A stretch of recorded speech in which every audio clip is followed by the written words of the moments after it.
جناب محمد جمیل صاحب دامت برکاتہم کی قربانیاں اور آپ کا یہ خاندان دین کا ایک چشم چراغ ہے۔ یقیناً یہ نوبنا ضلع بہرائچ کا تاریخی گاؤں اور اس گاؤں میں چند نمایاں شخصیات جن کی فہرست مجھ تک پہنچی ہے۔ کوئی حضرات یہ نہ سوچے کہ میرے پاس کوئی نام ہے، آلریڈی میرے موبائل پہ سینڈ کیا گیا ہے۔ اللہ کی قسم میں آپ ہی کے بیچ پلا بڑا ہوں، کرم فرما استاد کہا جائے کوئی بعید نہیں ہے۔ محترم علی جناب حضرت مولانا اظہار الدین صاحب ناظم و بانی مدرسہ مفتاح العلوم نوبنا بہرائچ ہے۔ الحمدللہ بڑی قربانیاں میری ذات کے پیچھے اور میری ایجوکیشنل سسٹم کے پیچھے محترم کی جو قربانیاں ہیں اور جو مزید دعائیں ہیں، اس کا احسان میں کبھی بھی بھول نہیں سکتا ہوں۔ حضرات گرامی، پروگرام کو آگے بڑھایا جائے اس سے قبل کی محترم جناب الحاج محمد جمیل صاحب چودھری دامت برکاتہم تشریف فرما ہے۔ میں بہت بہت شکریہ۔ بہت کم لوگ ایسے ملتے ہیں کہ سرپرستی کا صحرا اور صدارت کا صحرا دیا جائے اور وہ ادھر ادھر اپنا تفریح میں مشغول ہوں۔ آپ کی سادگی اور آپ کی سنجیدگی کے اوپر میں قربان اور ایک قدم بڑھ کر کے آپ کی بارگاہ میں سلام عرض کرتا ہوں۔ اللہ تعالیٰ کی بارگاہ میں یہ عرض ہے کہ اللہ تعالیٰ آپ کے سائے کو مزید دراز فرمائے۔ اور آئیے حضرات، آج کے اس جلسے کے عنایت فرما رہے کرم فرما محترم جناب حافظ محمد مشتاق صاحب اور آج کی خوبصورت قیادت فرما رہے محترم جناب علی جناب زین العابدین صاحب محتمم مدرسہ جامعہ عربیہ منہاج العلوم ضلع بہرائچ نوبنا اور صدارت کا صحرا محترم علی وقار جناب قاری محمد منیب صاحب امام و خطیب مسجد معراج و استاد مدرسہ منہاج العلوم نوبنا بہرائچ اور آج کے قدم حمایت فرما رہے، یوں کہا جائے محترم علی جناب شمس الدین صاحب کے سلسلے میں یوں کہا جائے کہ رات کا اندھیرا ہو چاہے دن کا اجالا ہو، اور یوں کہا جائے کہ کندھے سے کندھا ملا کر جو چلنے والی شخصیت ہے وہ ہے محترم جناب جناب ذی وقار محترم محمد شمس الدین صاحب اور حکیم جی تشریف فرما ہے۔ حکیم جی ماشاءاللہ جزاکم اللہ خیر الجزا۔ میرا اشارہ جہاں تک جا رہا تھا کہ خوبصورت چہرہ ماشاءاللہ یہی ہو سکتے ہیں۔ خیر حضرات گرامی، پروگرام کو آگے بڑھایا جائے اور آواز دی جائے۔ ہندوستان ہی نہیں بلکہ پوری دنیا کا اگر دیکھا جائے پتہ نہیں ہندوستان کا سفر اور ہندوستان کے خاص طور سے مدارس کا جائزہ، اور یوں کہا جائے کہ ہندوستان کے تمام مدارس کا ایک عظیم سیکریٹری محترم جناب مولانا اظہار الدین صاحب المظاہری دامت برکاتہم ہے۔ یہ ضلع بہرائچ کی نمائندگی نہیں، سیتاپور نہیں، لکھیم پور نہیں، بلکہ یوں کہا جائے کہ تمام قوم کا مسیحا اور ہمدرد، ہم سب کے دکھ میں ساتھ دینے والی شخصیت اور خاص طور سے طلباء اور طالبات کے سلسلے میں جو ہمدرد ہیں، موصوف اپنی زبان سے نہیں ادا کر سکتا ہوں۔ آپ سب جانتے ہیں کہ غریبوں کے علاج کے سلسلے میں یا غریبوں کی شادیاں ہوں یا ہمارے غریب بچے ہوں، مجھ تک تو یہ بات پہنچی، مولانا سے ملاقات میری 10 سال پہلے آپ ہی کے مدرسے میں ہوئی، جائزہ لیا تب میں اسٹوڈنٹ کا دارالعلوم ندوۃ العلماء کا، اور محترم سے بات چیت ہوتی گئی۔ میں نے دیکھا کہ پورے ہندوستان میں یہ واحد مدرسہ ایسا ہے جہاں پہ ایڈمیشن فیس بھی معاف ہے، تعلیمی فیس تام فیس کی تو الگ بات ہے۔ خیر ان تمام ہمدرد اور غریبوں کا مسیحا ہم سب کے بیچ تشریف فرما ہے۔ میں بڑے ادب و احترام کے ساتھ زحمت مائک دینا چاہتا ہوں جناب ذی وقار استاد العزت حضرت مولانا اظہار الدین صاحب المظاہری سے۔ وقت دامن گیر ہے ورنہ حضرت کے صفات تو لامحدود ہیں۔ خیر زحمت مائک دینا چاہوں گا اور ان اشعار کے ساتھ آپ کا استقبال ہے کہ تیرے یکتائی سارے مجمع میں چھائی ہے، یہ سارا مجمع تیرے ہی جلووں کا تماشائی ہے۔ اے بلبل شیدا تو نے سنا ہے ہنس ہنس کے، اے بلبل شیدا تو نے سنا ہے ہنس ہنس کے، اب جگر تھام کے بیٹھو جناب حضرت کی باری آئی ہے۔ ہم سب کے بیچ محترم کرم فرما استاد العزت حضرت مولانا اظہار الدین صاحب المظاہری ناظم و بانی مدرسہ مفتاح العلوم نوبہ بہرائچ۔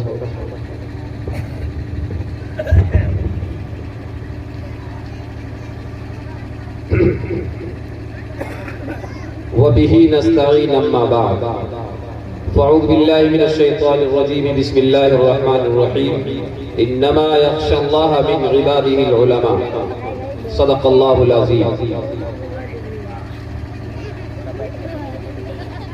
خدا نے آج تک اس قوم کی حالت نہیں بدلی، نہ ہو جس کو خیال آپ اپنی حالت کے بدلنے کا۔ محترم حضرات علماء کرام اور سامعین اعظام اور ہماری ماں اور بہنوں، اللہ رب العزت کا یہ احسان اور اس کا فضل ہے کہ اس نے ہمیں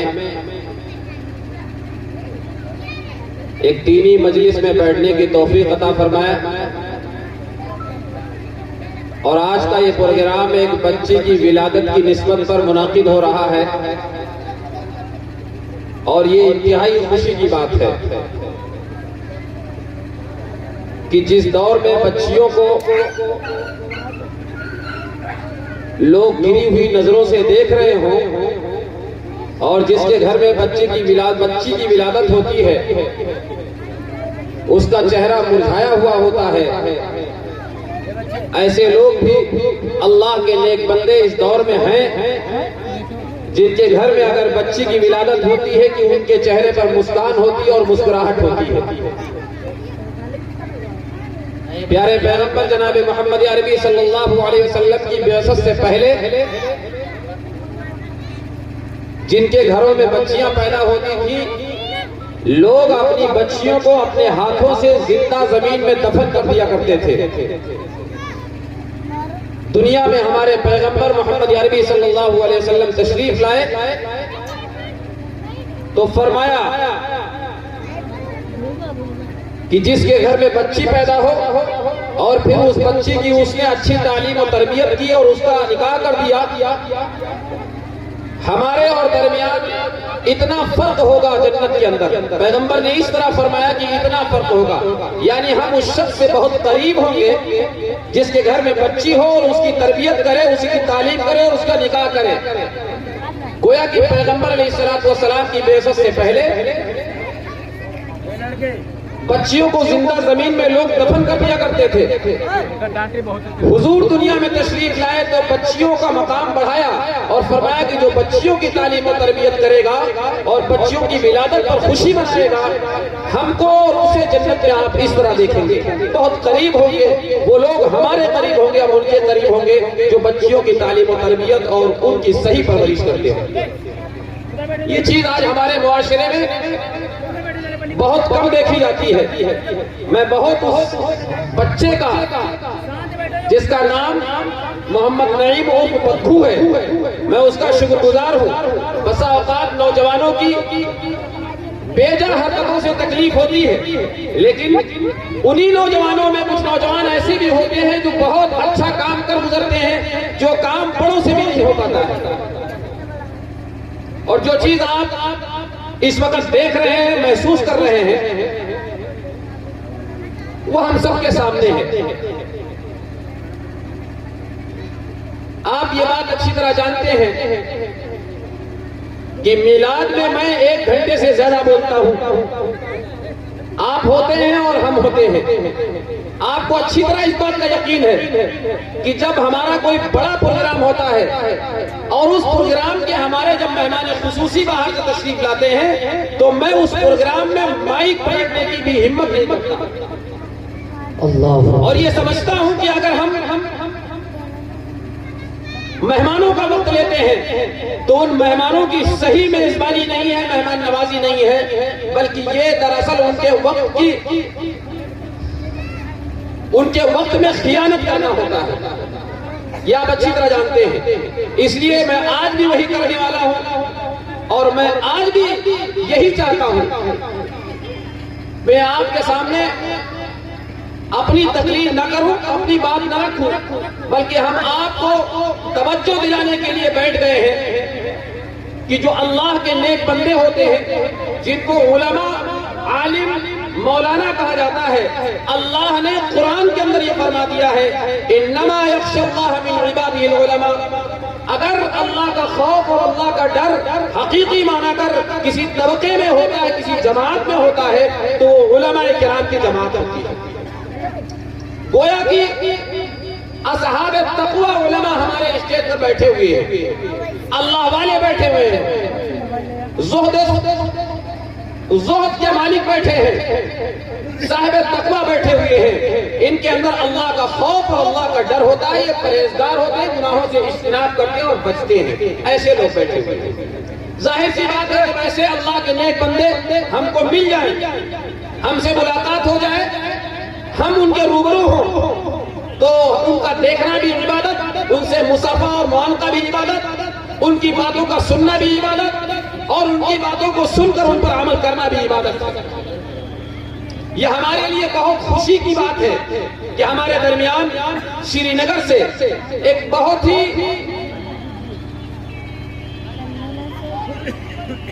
ذی استعداد عالم دین، قابل اور باصلاحیت عالم دین ہمارے مفتی صاحب تشریف لائے ہیں، اور بھی وہ بہت بڑا کام کرتے ہیں۔ اللہ کا شکر ہے کہ وہ ایک بڑے گھرانے کے فرزند ہیں، اچھا اور ایک بڑا کاروبار وہ دلی وغیرہ سے کرتے ہیں، اس لیے ہم گزارش کرتے ہیں کہ وہ ہم سب کے مہمان ہیں، ہم ان کو بہت ہی غور سے سنیں۔ میں آج پھر اس پروگرام کی ترتیب بتاتا چلوں، جس طرح میں نے کل بگیا پوروا میں وہ ترتیب بتائی تھی۔ بسا اوقات ہوتا ایسا ہے کہ بہت سارے ایسے لوگ ہوتے ہیں پروگرام میں جن کو پروگرام سننے کا شوق بہت ہوتا ہے، وہ چاہتے ہیں کہ پروگرام دیر رات تک چلے، اور بہت سارے لوگ ایسے بھی ہوتے ہیں جن کو کسی ضرورت کے تحت پروگرام سے ہٹنا پڑتا ہے، پروگرام سے جانا پڑتا ہے اور پروگرام کو چھوڑنا پڑتا ہے، اگرچہ ان کا دل یہ نہیں کہہ رہا ہے کہ ہم پروگرام کو چھوڑیں اور پروگرام سے ہم ہٹیں اور پروگرام سے جائیں، لیکن کسی ضرورت کے تحت یا تو انہیں نیند کا غلبہ ستانے لگتا ہے، یا تو کوئی اور ضرورت اور حاجت ان کو ہوتی ہے، یا کہیں صبح سفر کرنا ہوتا ہے، یا انہیں رات میں جاگنے میں دقت ہوتی ہے۔ اس طرح کے لوگ ہوتے ہیں، چونکہ کئی مزاج کے لوگ، کئی مزاج کے لوگ، ہر طرح کے مزاج کے لوگ یہاں ہوا کرتے ہیں، اس لیے اس پروگرام کی ترتیب بھی کچھ اس طرح ہے۔ کل کے لوگ جاگے ہوئے ہیں، ایک پروگرام تقریباً 2:15 بجے تک وہ پروگرام چلا ہے کل کا، اس میں لوگ جاگے ہوئے ہیں۔ اب ظاہر سی بات ہے کہ بہت دیر تک بیٹھنا ذرا مشکل ہوگا اور پروگرام کی روح نکل جائے گی، اس لیے ہم یہ چاہتے ہیں کہ ہمارا جو مقصد ہے، مقصد اصلی ہے، اور جو ہمارے مہمان خصوصی ہیں حضرت مفتی صاحب، بہت ہی موقع سے اور بہت مناسب موقع پر مفتی صاحب کو دعوت دی جائے گی، ان کا بیان ہو جائے گا۔ ہمارے پاس اچھے شعراء ہیں، اچھے شعراء، اس کا مطلب کئی ایک شعراء ہیں، اس لیے مفتی صاحب کا بیان ہو جائے گا، ان کا سفر پھر باہر کا ہے وہ نکل جائیں گے، اور اس کے بعد جو حضرات شعر و شاعری کا شوق رکھتے ہیں بہت ہی سنجیدگی کے ساتھ آپ بیٹھیں، مائیں بہنیں بھی بیٹھیں، شعراء کرام بیٹھیں گے یہاں پر، یہ کے بعد دیگرے آپ کے روبرو ہوتے رہیں گے، آپ کی خدمت میں کلام پیش کرتے رہیں گے اور آپ ان کے کلام کو سماعت فرماتے رہیں گے۔ آپ یہ سمجھ میں یہ ترتیب آ چکی ہوگی۔ میں آخری بات محترم جناب مولانا نسیم ندوی صاحب کے تعلق سے کہوں گا، یہ چونکہ ہم سے بہت چھوٹے ہیں اور برابر ہمارا ان کا رابطہ رہتا ہے، اور اب ہماری محبت میں بہت ساری باتیں انہوں نے کہی ہیں، ان باتوں کا انکار تو ہے، لیکن ظاہر سی بات ہے کہ شخص اگر محبت میں کچھ کہہ رہا ہے، خلو کر رہے ہیں یا اضافہ فرما رہے ہیں، تو ذرا سننے والے کو شرمندگی ہوتی ہے۔ یقیناً جب ابھی یہ بات کہہ رہے تھے تو بڑی شرمندگی ہو رہی تھی کہ میں کیا ہوں، میں یہ ہوں وہ ہوں، یہ بڑی عجیب سی مجھے بات لگ رہی تھی۔ خیر، ناظم حضرات کا یہ ایک انداز ہوتا ہے، ان کی ایک زبان ہوتی ہے، ان کا ایک طریقہ ہوتا ہے، یہ نظامت کا سلیقہ ہے دراصل، بس اور کچھ نہیں۔ جو بھی باتیں انہوں نے کہی ہیں میرے متعلق، ان میں آپ یوں سمجھیے کہ 5% باتیں تو حقیقت پر مبنی ہوں گی اور باقی نظامت کو خوبصورتی بخشنے کے لیے ناظم جلسہ کی ایک اہم ذمہ داری ہوتی ہے. اس لیے آپ حضرات سے گزارش ہے کہ آپ حضرات بہت سنجیدگی کے ساتھ تشریف رکھیں اور یہ پروگرام باضابطہ آگے بڑھے گا. اور ہمارے اسٹیج پر الحمدللہ آج بہت ہی معزز شخصیات اور بہت ہی ذمہ دار قسم کے لوگ تشریف فرما ہیں. جیسا کہ ابھی اس پروگرام کی سرپرستی جن کے حوالے کی گئی ہمارے بزرگ ہیں, ہمارے بڑے ہیں اور بہت ہی پیچھے خدمات ہیں. میں یہ بات ایک مرتبہ نہیں بلکہ سینکڑوں مرتبہ یہ کہہ چکا ہوں کہ جس نے بھی پیچھے کچھ کیا ہے, تھوڑا کیا ہے یا زیادہ کیا ہے, ان کی خدمات کو سراہا جائے اور ان کی خدمات کو سمجھا جائے. میں اس کی مثال بھی دے چکا ہوں کئی مرتبہ. خوبصورت سی عمارت آپ دیکھ رہے ہیں, لیکن وہ عمارت جس بنیاد پر ٹھہری ہوئی ہے, وہ عمارت جس بنیاد پر قائم ہے, وہ بنیاد کسی کو دکھتی نہیں ہے. بنیاد بہت مضبوط ہوا کرتی ہے. خوبصورت اور مضبوط عمارت اسی وقت باقی رہ سکتی ہے جب اس کے نیچے مضبوط بنیاد ہوگی. بنیاد کسی کو نہیں دکھتی ہے, دیکھنے والا تعریف ہمیشہ عمارت کی کرتا ہے, بنیاد کی نہیں کرتا. لیکن یہ بات دل و جان سے مان لینی پڑے گی اور عقل و نقل سے یہ بات بھی ثابت کرنی پڑے گی اور سمجھنی پڑے گی کہ اس خوبصورت مکان کے نیچے بہت مضبوط بنیاد ہوگی, تب یہ مکان سلامت ہے اور ثابت. ایسے ہی جو ہمارے بزرگ, ہمارے بڑے, ہمارے بزرگوں نے گاؤں میں جو خدمت کی ہے اور ایک سے بڑھ کر ایک اور ایسی خدمات شاید کسی گاؤں میں بزرگوں کے ذہن و دماغ میں آتی ہے, ورنہ یہ گاؤں بھی جس طرح دیگر گاؤں ہمارے اطراف کے شرک و بدعت میں پڑے, جس طرح ذات و گمراہی میں پھنسے ہوئے ہیں, اس کی دلدل میں پھنسے ہوئے ہیں, ایسے یہ گاؤں بھی ہوتا ہے. یہ گاؤں کوئی امین آباد لکھنؤ نہیں ہے جس میں شاندار مسجدیں دکھ رہی ہوں, جس میں بہترین ادارے ہوں. یہ تو ایک جنگل کے درمیان کا, جنگل کے بیچ کا ایک گاؤں سمجھ لیجیے. لیکن بزرگوں کے دلوں میں نیکی تھی, ان کی روح میں پاکیزگی تھی, اللہ تعالیٰ نے ان سے کام لیا. آج الحمدللہ ہم سب صحیح العقیدہ ہیں اور یہ بات ہم ڈنکے کی چوٹ پر کہتے ہیں کہ آج اگر کچھ بھی ہم کو عقائد علماء دیوبند کی نسبت حاصل ہے تو وہ ہمارے بزرگوں کا فیض ہے اور ان کی قربانیوں کا نتیجہ ہے. اس لیے یہ بات بھی میں برابر آپ سے کہتا رہا ہوں کہ ہمارے درمیان جو بزرگ ہوں, ہمارے درمیان جو بڑے ہوں, ہمارے درمیان جو معزز لوگ ہوں, ہمارے درمیان جو مانت اور سمانت لوگ ہوا کریں, ہم ان کی قدر کیا کریں, ان کی خدمات کو سراہا کریں اور اپنی زبانوں کو بہت کچھ بولنے کے بعد اب اس بات کو چاہے آدمی سیاست سمجھ لے اور چاہے آدمی راجنیت میں ڈال دے, چاہے یہ کہہ دے کہ بہت ہی چالو چکر یہ مولوی لگ رہا ہے, ہمارا ہمیشہ یہ مزاج رہا ہے, ہمیشہ مزاج رہا ہے کہ بسا اوقات ناجائز بات بھی ہو گئی ہے, لیکن آدمی کے دل و دماغ کو, اس کے مزاج کو, اس کی طبیعت کو سمجھتے ہوئے میں وہاں خاموش ہوتا ہوں. لیکن بعد میں انہیں ضرور ہدایت کرتا ہوں کہ یہ بات یہاں غلط ہوگی. اس بات کو کوئی خاموشی کو کوئی سمجھ لے سیاست ہے تو یہ ان کی ذمہ داری ہے, میری ذمہ داری نہیں. لیکن ہمارا ہمیشہ یہ مزاج رہا ہے, ہم نے بڑے کا احترام کیا. یہ میری طبیعت میں بات داخل ہے اور میری زندگی میں شاید کوئی ایسا واقعہ ہو جو میں نے کسی بچے کو بھی سختی کے ساتھ ڈانٹ دیا ہو کبھی. یہ مزاج میں میرے بات نہیں. میں جانتا ہوں کہ دل آزاری کیا چیز ہے, کسی کے دل کو تکلیف پہنچائے تو کتنا بڑا دکھ ہوتا ہے اور یہ کتنا بڑا ہے گناہ. میں اسے سمجھتا ہوں اچھی طرح.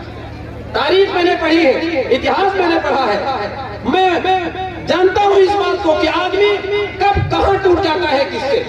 زندگی بھر آدمی کے ساتھ آپ خدمات کرتے رہیں, اس کی خدمت کرتے رہیں, اس کے ساتھ چلتے رہیں, لیکن اگر کہیں بھی دل آزاری ہوتی ہے تو اس کا دل پارا پارا ہو جاتا ہے, ٹوٹ کر چکنا چور ہو جاتا ہے. پوری زندگی کی خدمت آپ کی رائگاں ہو جاتی ہے, قائم کر جاتی ہے. اس لیے آپ سے یہ بھی گزارش ہے کہ ہم جس عمر میں ہیں, ہم جب اپنے بڑے عمر کے شخص سے بات کریں, آدمی سے بات کریں,